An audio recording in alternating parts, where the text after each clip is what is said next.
From inside a White House, a stone's throw from the broken glass and debris from another night of violent protests, President Donald Trump berated the country's governors over the phone on Monday, telling state leaders their response to demonstrations over the death of George Floyd made them look weak, and urged them to crack down on the violence and looting that has engulfed America's cities and send in the National Guard. Reuters has obtained the audio from the call from a government source. We have all the men and women that you need, but people aren't calling them up. You have to dominate. If you don't dominate, you're wasting your time. They're going to run over you. You're going to look like a bunch of jerks. You have to dominate. And you have to arrest people, and you have to try people, and they have to go to jail for long periods of time. I saw what happened in Philadelphia. I saw what happened in Dallas, where they kicked a guy to death. I don't know if he died or not, but if he didn't, it's a miracle. And those kids are all on camera. They're wise guys. And it's coming from the radical left. You know it. Everybody knows it. But it's also looters. And it's people that figure they can get free stuff by running into stores and running out with television sets. I saw it. And the only time it's successful is when you're weak. And most of you are weak.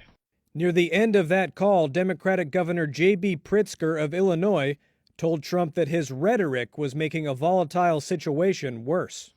I've been extraordinarily concerned about the rhetoric that's been used by you. It's been inflammatory, and it's not okay for that officer to choke George Floyd to death. But we have to call for calm. We have to have police reform called for.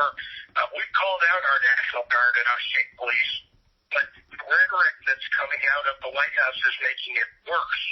Okay, well, thank you very much, JB. I don't like your rhetoric much either, because I watched it with respect to the coronavirus, and I don't like your rhetoric much either. I think you could have done a much better job, frankly. Representatives of the White House did not immediately respond to a request for comment on the call after violent protests overnight overshadowed peaceful demonstrations during the day. Dozens of cities across the country remain under curfews after buildings and police vehicles burned and looters ransacked businesses and shopping districts. And when you have somebody in power who breathes oxygen to hate under the rocks, it comes out through the rocks.